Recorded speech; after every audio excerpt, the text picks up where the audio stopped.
Hello friends, बीएडीए में आप सभी का स्वागत है। आज मैं आपको पढ़ाऊंगी कॉन्ट्रैक्ट ऑफ पेज यानी कि गिरवी के अनुबंध। गिरवी के अनुबंध से क्या मतलब है? देखो, गिरवी के अनुबंध से मतलब ये होता है, गिरवी क्या होती है। सबसे पहले आप लोग ये समझ लो कि गिरवी क्या होती है। देखो, जैसे कि ए और बी दो पर्सन है, दो पार्टी है ए और बी। ए पर्सन होता है, वो बी को 1 लाख रुपए देता है और बोलता है, सॉरी, ए और बी दो पर्सन है।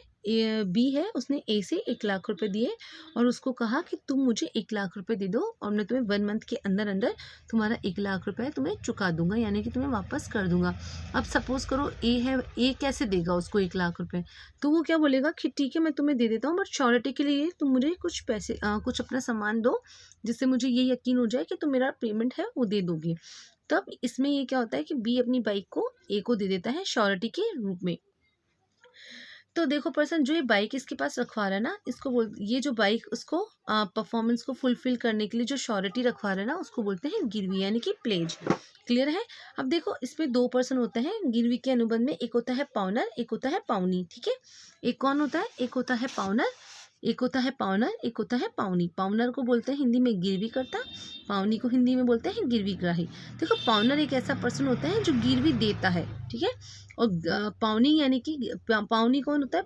यानी कि गिरवी ग्राही, यानी कि जो पर्सन गिरवी के सामान को रखता है।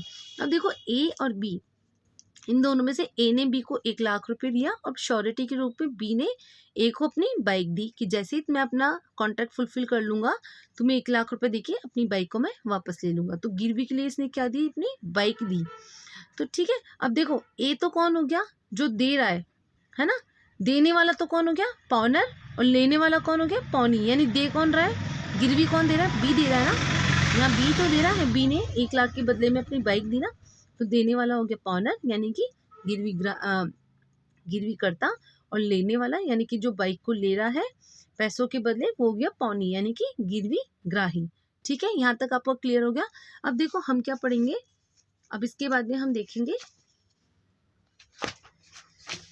राइट ऑफ पौनी। देखो, पौनी कौन था? पौनी ऐसा पर्सन था जो गारंटी को रखता है। अब यहाँ पे बाइक रखी ना ए ने, तो कौन हो गया? ए कौन हो गया? ए हो गया पौनी यानी कि पौनी। अब हम देखेंगे पौनी के राइट्स। देखो, जब ए ने बी को 1 लाख रुपए दिया और कहा कि तुम बदले में 1 लाख रुपए के बदले में मुझे कुछ ऐसी श्योरिटी दो जिससे मुझे ये विश्वास हो जाए कि तुम मेरा पेमेंट है वो मुझे टाइम से कर दोगी। तो बी अपने श्योरिटी दिलाने के लिए उसको अपनी बाइक है वो गिरवी यानी कि प्लेज के रूप में रखवाता है। तो रखने वाला कौन हो गया? पाउनी। सिंपल है। और देने वाला कौन हो गया? पाउनर। तो अभी हम क्या पढ़ेंगे? पाउनी के राइट्स। और पाउनी यहाँ कौन है? पाउनी यहाँ पर है ए, यानी कि गिरवी को रखने वाला। गिरवी को गिरवी को रखने वाला कौन होता है? पाउनी। पाउनी होता है गिरवी को रखने वाला, गिरवी को रखने वाला पर्सन। ठीक है, अब देखो इसके राइट्स क्या क्या होते हैं। इसका फर्स्ट राइट होता है, हिंदी इंग्लिश दोनों में बता रही हूँ, जिससे कि हिंदी मीडियम और इंग्लिश मीडियम दोनों के स्टूडेंट्स को कोई भी प्रॉब्लम ना आए। सबसे पहले आ जाएगा retain the goods. Retain the goods. तो रिटेन द गुड्स का मतलब क्या होता है कि माल को रोकना, माल को रोकना। अब माल को कैसे रोकेगा? जैसे कि ए ने बी को कितना दिया? 1 लाख रुपए, है ना। और बी कौन है? पाउनर। पाउनर कौन होता है? देने वाला। और पाउनी कौन होता है? लेने वाला। तो यहाँ पे हमारा बी है पाउनर। पाउनर ने क्या किया? अपनी बाइक दी। अब किसी कारण से जो बी है यानी कि जो पाउनर है, उसने 1 लाख रुपए का पेमेंट टाइम पे नहीं किया। तो ए यानी कि जो पौनी है, यानी जो माल को रखता है, यानी कि जो पर्सन गिरवी को रखता है, उसका ये राइट होता है कि वो जो गुड्स उसने रखवाया ना, क्या रखवाया था उसने गुड्स में? बाइक। तो उस बाइक को रखने का उसको राइट है, यानी कि अधिकार है। राइट मतलब अधिकार। पावनी राइट मतलब हो गया गिरवी ग्राही के अधिकार। ठीक है, क्लियर है सबको? अब हम देखेंगे माल को रोकना। माल को रोकने का अधिकार है, क्योंकि अगर बी अपना टाइम पे पेमेंट नहीं करेगा तो ए उसका माल रोक लेगा ना। सिंपल सा ही तो है। अब दूसरा हम देखेंगे, ये अब दूसरा देखेंगे हम रिटेन। दूसरा हम देखेंगे receive extra ordinary expensive. Receive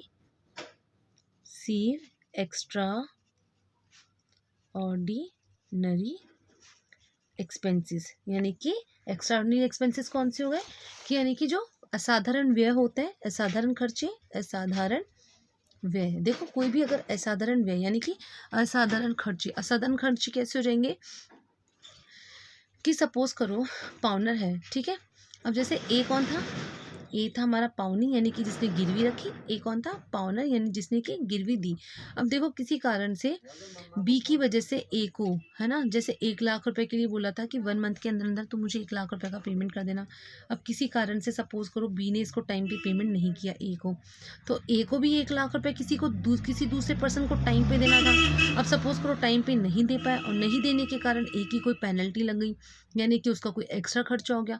तब एक्स्ट्रा खर्चा हो गया तो वो खर्चा देने की लायबिलिटी किसकी हो जाएगी, बी की, ठीक है। तो ए है ना, उस ए को ये राइट होता है कि अगर बी की वजह से कोई एक्स्ट्रा उसका असाधारण कोई व्यय होता है तो वो भी उससे लेने का उसका पूरा पूरा अधिकार होता है। क्लियर है। अब देखेंगे हम थर्ड पॉइंट में बोल रहा है shoe against the pawner, shoe against the pawner, against the पॉनर।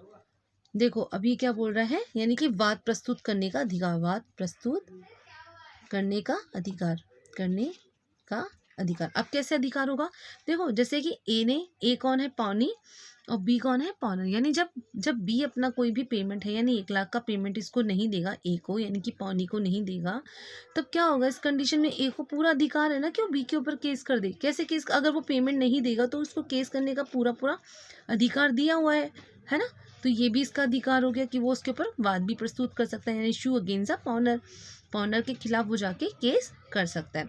अब हम नेक्स्ट पॉइंट देखते हैं, sell the goods, sell the goods. Sell the goods मतलब कैसा क्या हो गया, यानी कि माल बेचने का अधिकार, माल बेचने का अधिकार। देखो माल बेचने का मतलब क्या हुआ, अब यहाँ पर क्या हो रहा है कि देखो ए ने श्योरिटी के रूप में बाइक ली। अब 20 को 1 लाख रुपए नहीं देगा, सपोज करो 1 लाख रुपए नहीं दे पाया, तो ए को ये अधिकार है ना कि वो बाइक बेच के अपनी पूंजी यानी कि जो अपना 1 लाख रुपए है उसको फुलफिल करे, है ना।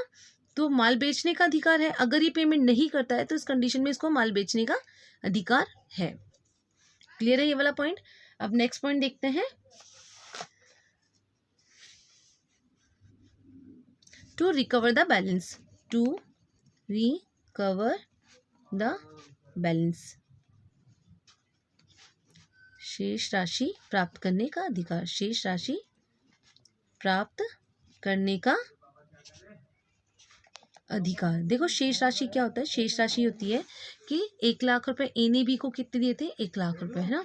अब उसने बाइक को बेचकर सपोज करो बी किसी कारण से उसको 1 लाख रुपए नहीं दे रहा है और उसने श्योरिटी के रूप में बाइक दी थी, बट अब वो 1 लाख रुपए नहीं पे कर पा रहा है, तो ए को ये राइट होता है कि उसका माल बेच सकता है। तो अब उसने ये बाइक बेच दी, बेचने के बाद बाइक की उसको सिर्फ 50,000 रुपये ही मिले, है ना।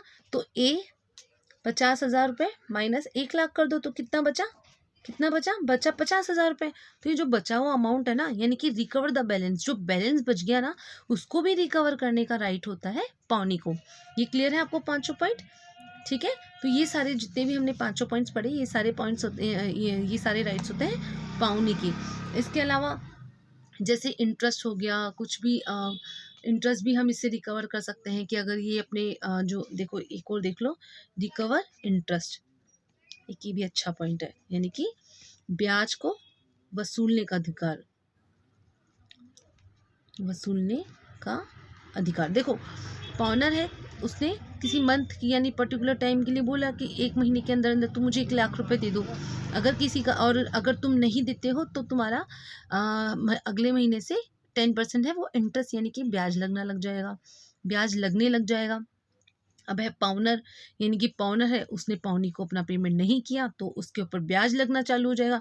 अगर ब्याज लगता है तो ये जो पाउनी है उसको ये राइट होता है कि उसका जो भी एक्स्ट्रा ब्याज वगैरह लग रहा है या जो भी इंटरेस्ट लग रहा है वो भी उससे वसूलने का इसको अधिकार होता है। ठीक है गाइस, तो अभी हमने देखे पाउनी के राइट्स, इसके बाद हम देखेंगे पाउनर के राइट्स। तो अभी इस वाले टॉपिक को मैं यहीं ख़त्म करती हूँ क्योंकि बहुत लंबा वीडियो हो जाएगा।